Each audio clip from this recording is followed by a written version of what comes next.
केलं होतं आणि असं म्हटलं होतं की यानंतर काळा पैसा चालणार नाही, नो ब्लॅक मनी, आणि त्यानंतर हा व्हिडिओ येतो. म्हणजे आता हा आरसा दाखवला ना महाराष्ट्राला, हा सूर्य हा जयद्रथ. आता महाराष्ट्राने ठरवायचं काय करायचं त्या जयद्रथाचं. ते मराठीचा मुद्दा चांगलाच गाजतोय. मराठीचा मुद्दा चव्हाट्यावर असताना बुलढाण्यात आज जिथं आहेत तुम्ही, या बुलढाण्याच्या आमदार संजय गायकवाड यांनी कॅन्टीनमध्ये मारहाण केली. कुठं या गोष्टीमुळे मराठीचा मुद्दा दाबला गेला? तुमच्यावर अवलंबून आहे तो, कारण तुम्ही काय दाखवता. त्यांना नेमकं एक सांगतो तुम्हाला मी, भारतीय जनता पार्टीचं हे वैशिष्ट्य आहे की कुठलाही विषय, आता पहलगाम कुठे तुम्ही विसरून गेलात बघा, तुम्हाला विसरायला लावतायत पहलगाम. काल आमच्या मुंबईमध्ये एका पुलाला नाव दिलं, कर्नाक बंदरचा पूल होता त्याला नाव दिलं सिंदूर. मग पुलाला नाव देत आहे ते पहलगाममधले मारेकरी कुठे आहेत ते सांगा ना. अजूनही पुलवामाबद्दल सुद्धा अजूनही माहिती मिळालेली नाही आहे. हे जे काही सुरू आहे ना, हे पाहिल्यानंतर तुम्ही किती वाईट आहे सांगा. त्या ज्या पद्धतीनं त्याला मारलं त्याच्यावर FIR दाखल होत नाही. हे महाराष्ट्राची कुठली पद्धत आहे, कायदा सुव्यवस्था. आता थोड्या वेळापूर्वीच त्यांच्यावर गुन्हा दाखल करण्याची प्रक्रिया मरीन लाईन्स पोलीस स्टेशनला सुरू आहे. गुन्हा म्हणजे काय, NC केली आहे की FIR केलाय? बरं काय लक्षात, बरं का, NC झाली तर गैर. तुमच्या समोर एवढं त्याला बेदम मारलंय, तो खाली पडलाय बुक्का मारल्यानंतर, त्याच्यावर तुम्ही NC करणार का?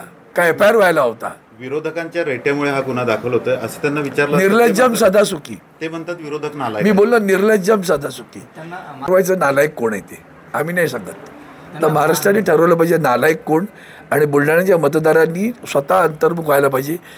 काय आपण हाताला कसला डाग पाडून घेतला तेवढं समजलं पाहिजे. एवढी त्या वेटरला कर्मचाऱ्याला मारहाण केल्यानंतर त्यांना कुठलाही पश्चाताप नाही असं म्हणतात. त्यांनी कधी कुठला पश्चाताप केलाय ते तरी सांगा ना. इथे सुद्धा जमीन बळकवल्या आहेत बऱ्याचशा.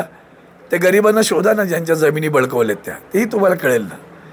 पुतळे लावायचे आणि पुतळ्यामागे दडून लोकांना लुटायचं, हे धंदे जर करणारे लोक असतील, दहशत माजवायची, या आमच्या ताई थोडक्यात तुम्ही घालवलंय. ते घाण एकदाची संपली असती ना, यांचा उदय झाला असता तर. नाही, फक्त अदखलपात्र गुन्हा दाखल झाला. मी आता म्हणाल ना, आम्ही FIR दाखल करायला पाहिजे होता.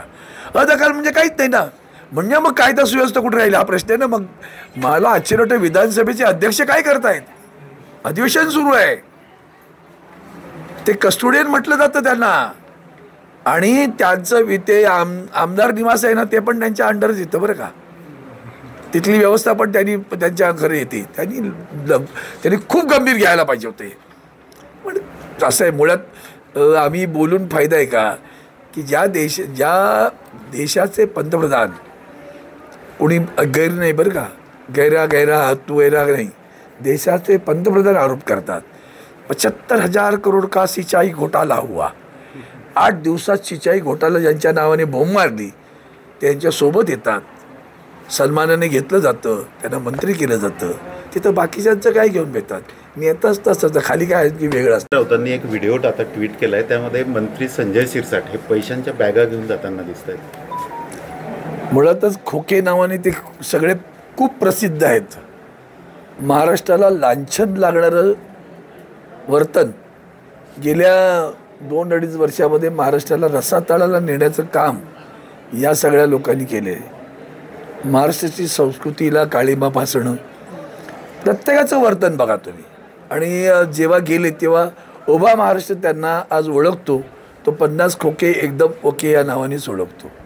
त्यामुळे ह्या सगळ्या पैशांच्या राशीवरच बसलेली ही माणसं आहेत. आणि आत्तासुद्धा जो खेळ सुरू आहे तो पैशांचाच खेळ सुरू आहे.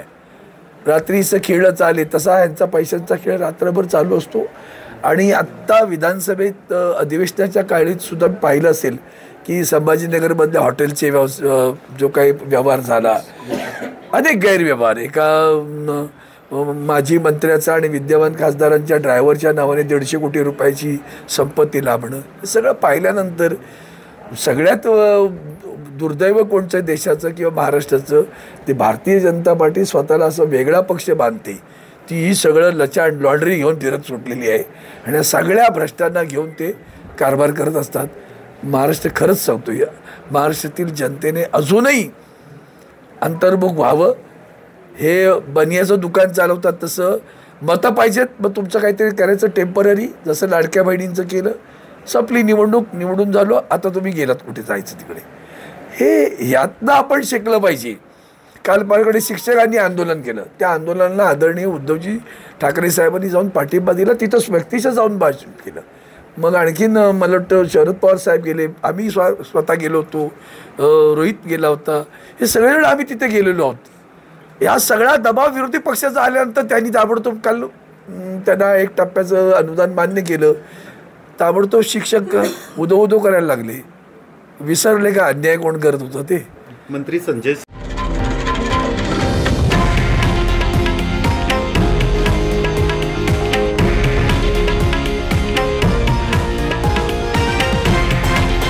हे आहे देशातील नंबर 1 न्यूज नेटवर्क आणि आपण पाहत आहात TV9 मराठी, एकमेव.